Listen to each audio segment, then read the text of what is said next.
my channel. It's Bodycams with Jay. I am back with another one. Ooh, y'all, this was in Charlotte. A lady come home to her husband because she thinks she forgot something, and she come home and guess what she seen in her home and how it went down. Let's get into it. Don't forget to click that like and subscribe button. Turn those notifications on. Alright, let's get into it. Charlotte 911, do you need police, fire, or medic? I need police. Somebody just been in my house. I came home and I had a woman in my house, and I pulled out my gun and and she's not moving. How old is she? I have no idea. I don't even know the woman. She's inside my house in the hallway on the floor. Is she flat on her back? No, she's on her stomach. I can try to move her on her back. My husband told me don't touch her. Oh God, what did I do? What did I do? A woman called 911 and told the operator she'd just shot someone in her home.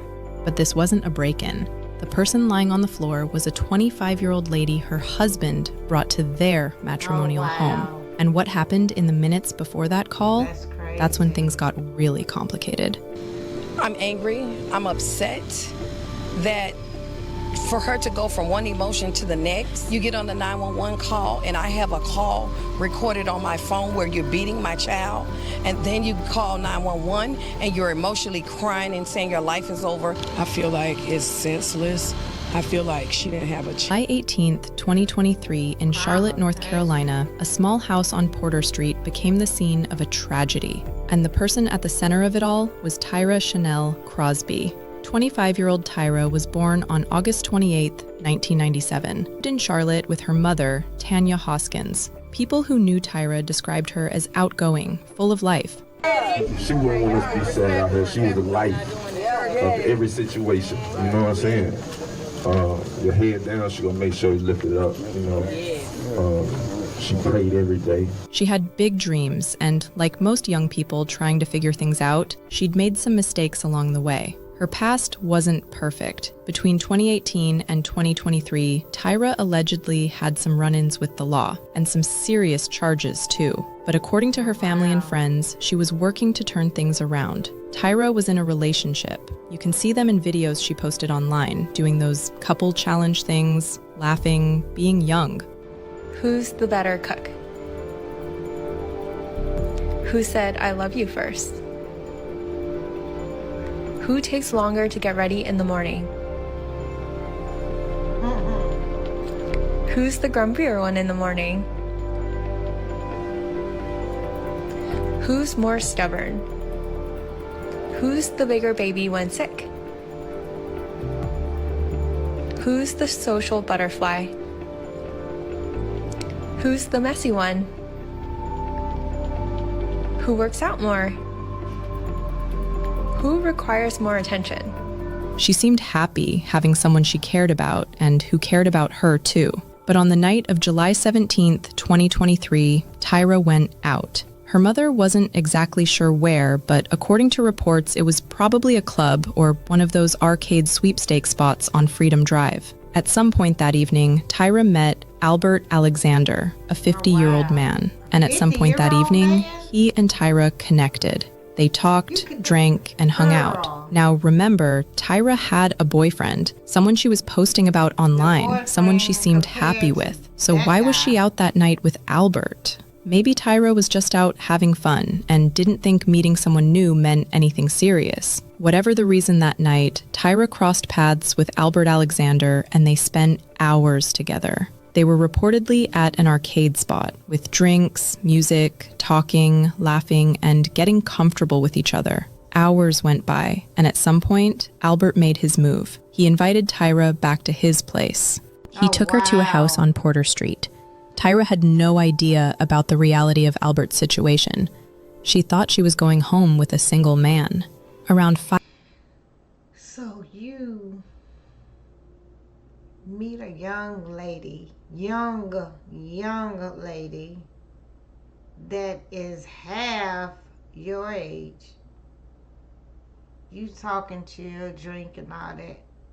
And in that drinking process, you thought to take this young lady to your house? knowing you have a wife and she can come home at any moment, even though she might be at work or she might be here. Anything can happen that she can come home early. 5 o'clock in the morning, someone else came to that house. When police arrived at Porter Street, they found Tyra Crosby on the floor. She had been shot. There was nothing the paramedics could do. Tyra was pronounced gone at the scene. That 911 call came from 51-year-old Stephanie Alexander, Albert's wife. Stephanie Alexander worked in healthcare. She had certifications, including CPR training. She was the type of woman who was working hard, taking care of business, working different shifts. Stephanie and Albert had been together for years, legally married. Stephanie had 5 children from a previous relationship, and Albert had stepped in as a stepfather to all of them. But public records showed Albert listed at a different address than Stephanie. He had a place on Julian Avenue, an apartment. Stephanie was listed at the Porter Street house where everything went down. Were they separated, living apart but still married? That part's still unclear. There were also reports of another woman in his life, allegedly named Patricia. To most people looking at Albert's life, they didn't know if he was married or who exactly he was married to. So when Albert met Tyra that night, how hard would it have been for him to lie, to present himself as single, to make her believe he was just a guy out having a good time, not a married man with a wife at home? When Albert brought Tyra home that night, he didn't take her to his apartment on Julian Avenue. He took her to Porter Street, to the house where Stephanie lived.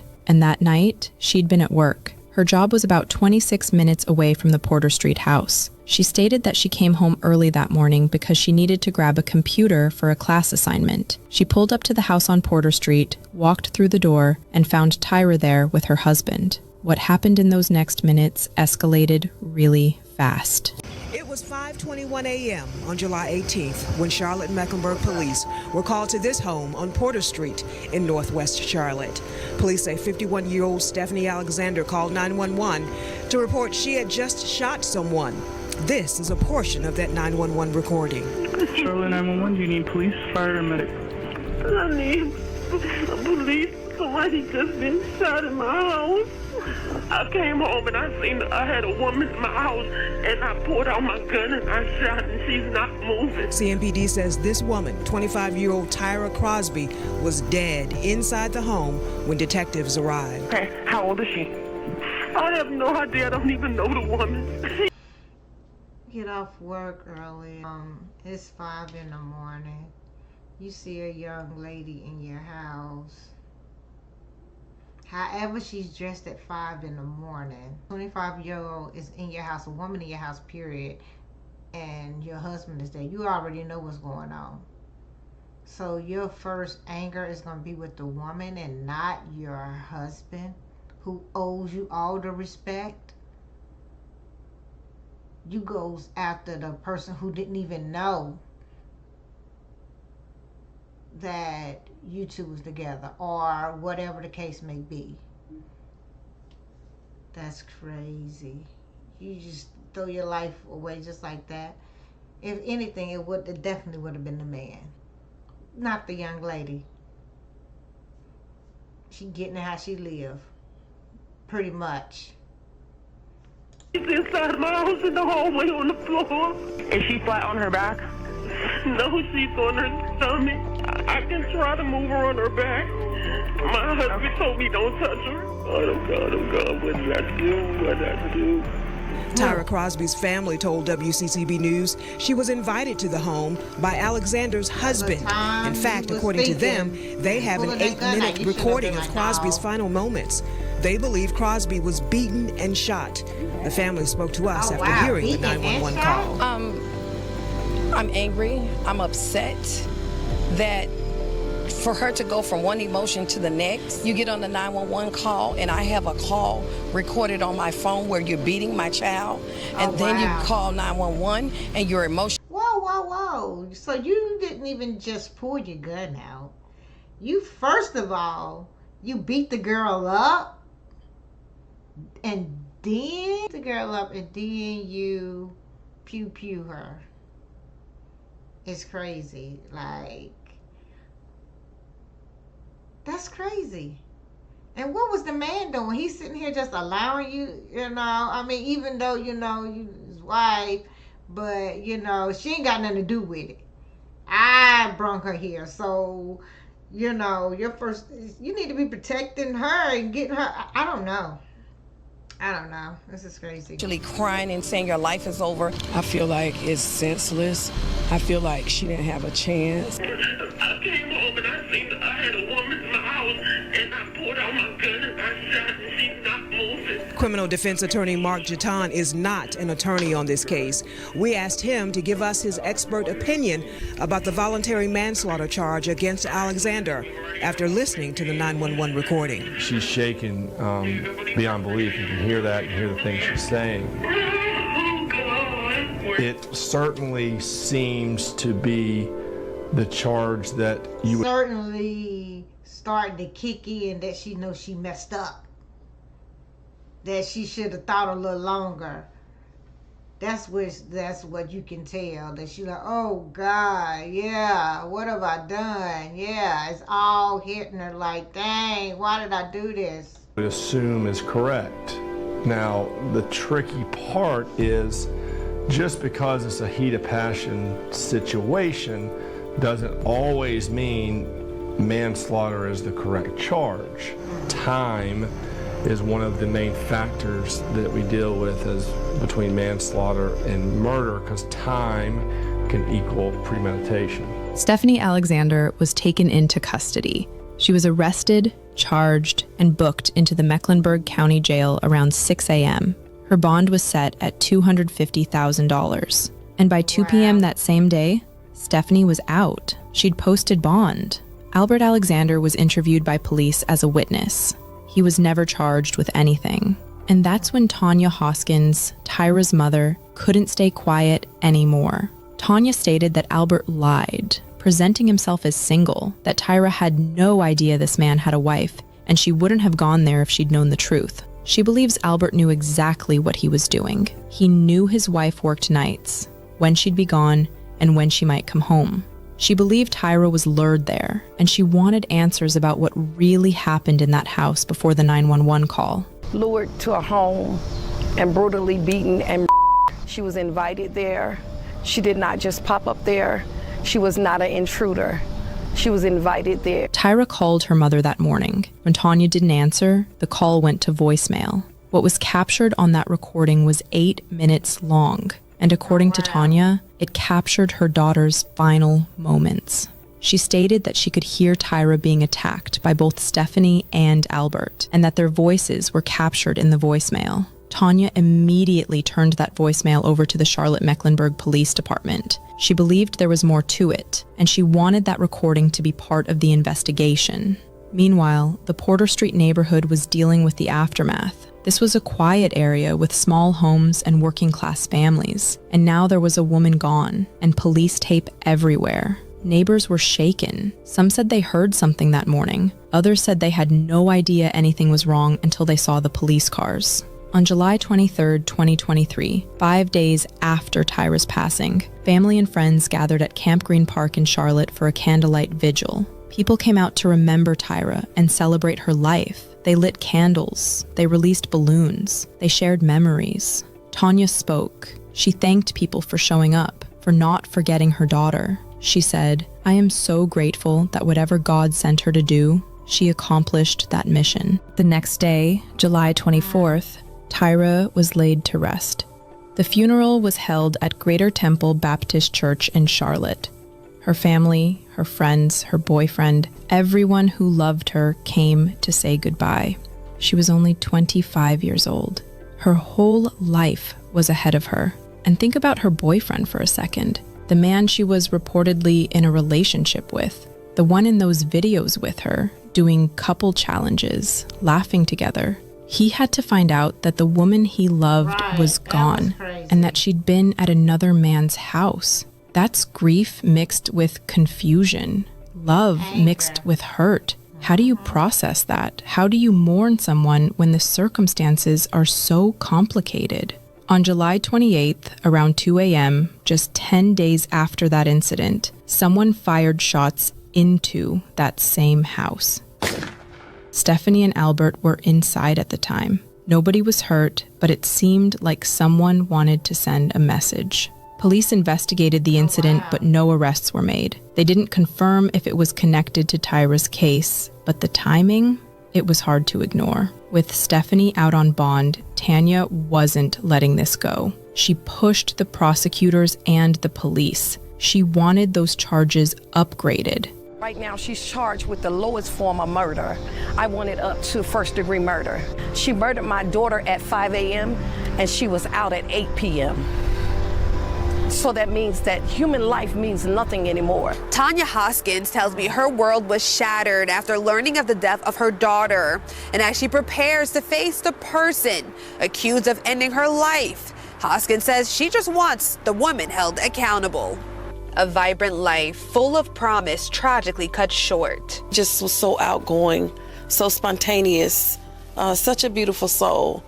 The weight of the grief heavy for Tanya Hoskins as she prepares to face the woman accused of killing her daughter, 25-year-old Tyra Crosby, in a courtroom Thursday. And my body is literally drained to have to go in and face murderers, to actually see her, to see who took my child's life. 51-year-old Stephanie Alexander is charged with second-degree murder. According to CMPD, Alexander is accused of shooting and killing Crosby in her Northwest Charlotte home in July of 2023, claiming she was a stranger. But Hoskins says the truth is more complicated. She even said to the 911 caller that there was an intruder. Your husband brought her there. You knew she wasn't an intruder at that time. At that point in time, he knew that him and his wife shared that home together. My daughter was innocent in it. Hoskins recalls the last time she saw her daughter alive. I did see hours before she was led to the house, she was in a sweepstakes with him. We could see it on camera, which was the last video that I saw of her alive. Hoskins says what happened that night was heartless and a senseless act that robbed her daughter of a future. And Hoskins' demand is clear. Justice looks like for me is that she would get the time that she deserves for murdering my child. Hoskins says she continues to hold on to her daughter's memory and her fight for justice. And on August 3rd, 2023, the Mecklenburg County Grand Jury heard the case. They reviewed the evidence, listened to that voicemail, and they made a decision. Stephanie Alexander was indicted on second-degree charges. As the case moved forward, questions kept piling up. Why wasn't Albert charged? If that voicemail really did capture both of them attacking Tyra, why was he walking around free? He was right there when it happened. His voice is allegedly on that recording. Some people speculated that prosecutors didn't have enough evidence to charge him. There was also the question of whether Stephanie and Albert were even really together. Remember, they had different addresses on record. He was listed at an apartment on Julian Avenue. She was at the Porter Street house. Were they separated? And was this some kind of revenge plot? Did Albert bring Tyra home on purpose? Some people believed Albert set the whole thing up, that he was tired of his marriage, that bringing Tyra to that house at that time, knowing Stephanie might come home, was intentional. When you look at how bold he was bringing her to the house he knew Stephanie would come to, it makes you wonder. Others questioned why Tyra went home with Albert when she had a boyfriend. The case sat in the court system for over a year, and in December 2024, a court date was set. On December 5th, 2024, Stephanie Alexander stood in a Mecklenburg County courtroom and she pleaded guilty, not to second-degree charges, but to voluntary manslaughter. Stephanie claimed that she came home early from work because she needed a computer for a class assignment. She walked in and saw clothes on the couch. She asked who was in the house. Nobody answered, and she fired. She claimed she thought she was aiming at the wall, that she wasn't trying to hit anyone, that she was just scared and reacting. Her husband Albert told police that he thought Stephanie was just trying to scare her. Before sentencing, the court heard testimony. Tyra's family had the chance to speak, to tell the judge what this loss meant, to make sure Stephanie understood the weight of what she'd done. Stephanie apologized to Tyra's family and expressed remorse for what happened. Stephanie Alexander was sentenced to 60 to 84 months in prison. Tanya was devastated. She'd fought for over a year to get justice for her daughter, and in the end, Stephanie would serve 5 to 7 years, and Albert is free. No charges, no prison time, no consequences. He was interviewed as a witness, and that was it. The man who lied to Tyra, brought her into a dangerous situation, and set this entire chain of events in motion, gets to go on with his life like nothing happened. For Tanya, she wakes up every day remembering her daughter. On August 28th, Tyra's birthday, Tanya posted on Facebook. She wrote, "Screaming to the top of my lungs, happy, happy, heavenly birthday, Tyra. Gone, but never forgotten." Tyra had her whole life ahead of her. She had someone who loved her. She was trying to do better and move past her mistakes, to build something. And one night out, one encounter with the wrong man ended all of that. Stephanie is currently serving her sentence. My goodness. She is up for parole in between 2028 and 2030. That is crazy for her to even... You taking somebody's life because of your man, your husband, don't have any self-control. Like, that was crazy. You took that anger out on the wrong person, ma'am. Wrong person. I hate it for her. She got a lot of time to sit and think about it and figure out what's her next steps after that. Because she's already an older woman. And add 5 to 7, yeah. Alright, y'all. Thank y'all for tuning in. Thank you all for staying with me. I appreciate you all. Don't forget to like, subscribe, drop those comments. I appreciate you all so much. Until next time, stay with me.